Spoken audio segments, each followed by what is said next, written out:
Bonjour, ça va très bien, merci. Ouais. Vous avez le même sentiment que j'ai exprimé, à savoir, est-ce qu'on est dans le deux poids, deux mesures pour Hydro-Québec concernant l'offre de tarifs préférentiels? Ben écoutez, nous, c'est vrai, on a une certaine frustration. Vous savez, dans plusieurs municipalités ou plusieurs États ou pays dans le monde, il y a des questions qui se posent au sujet de ces immenses compagnies que sont Amazon ou Facebook ou Apple.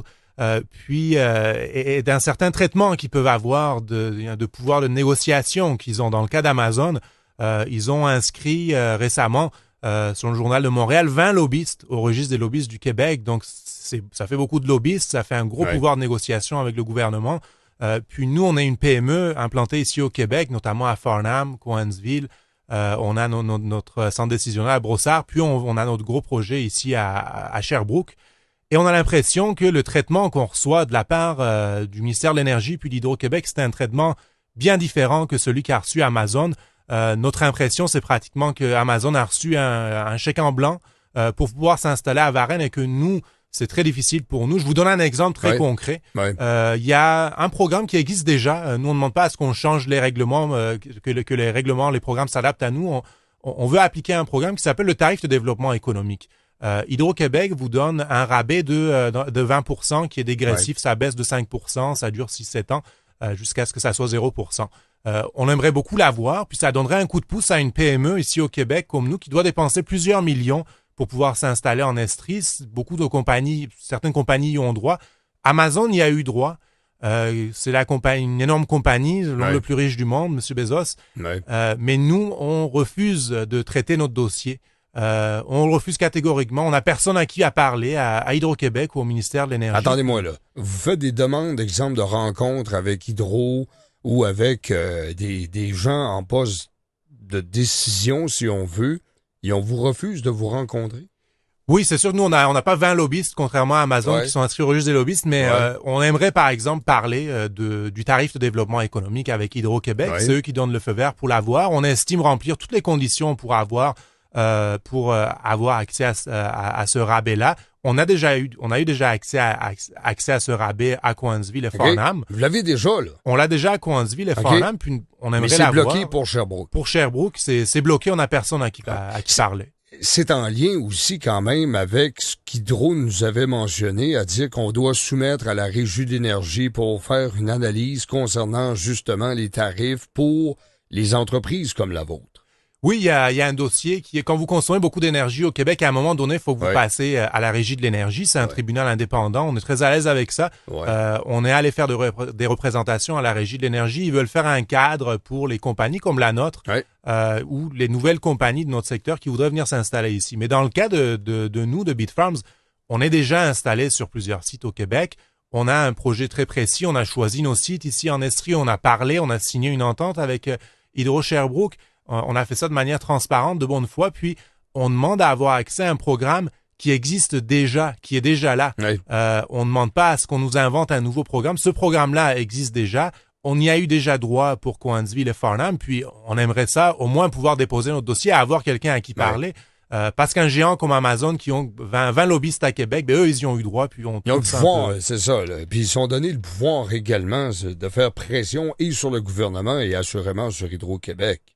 On n'embauche pas des lobbyistes pour le plaisir, là. Au meilleur de ma connaissance, non. Il y a une raison si on embauche des lobbyistes. Vous avez une entente avec Hydro-Sherbrooke. Cette entente, ça fait déjà un temps que vous l'avez signée.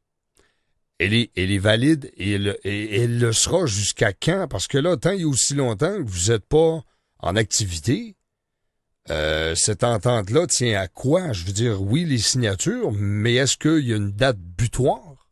Non, pour l'instant, la date, il n'y a pas de date butoir. On parle avec Hydro-Sherbrooke, puis les discussions sont très bonnes. Nous, on est confiants que ça va avancer. Notre projet à Sherbrooke, je peux vous donner un exemple concret, les transformateurs électriques. On les a déjà achetés, ils dorment sur le plancher présentement. On parle de plusieurs millions qu'on a déjà dépensés. Ces transformateurs qu'on a achetés à WR Transformateur, à Schneider Electric, c'est des compagnies de l'Estrie. Nos plans sont faits, le design est en train d'être peaufiné. On a notre compagnie d'électriciens Volta Électrique qu'on a racheté, puis eux, ils ont toute l'expertise pour installer ça.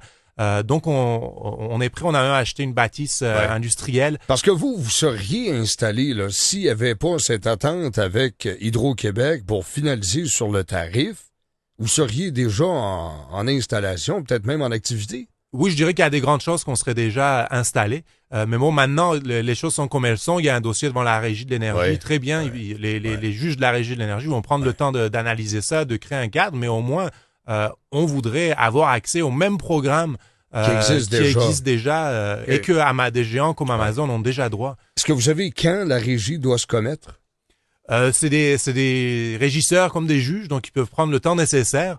On s'attend à une réponse dans les prochains mois. On est à l'aise avec ça. On peut prendre notre temps pour qu'ils analysent bien le dossier, qu'ils comprennent bien nos enjeux, les enjeux d'Hydro-Québec.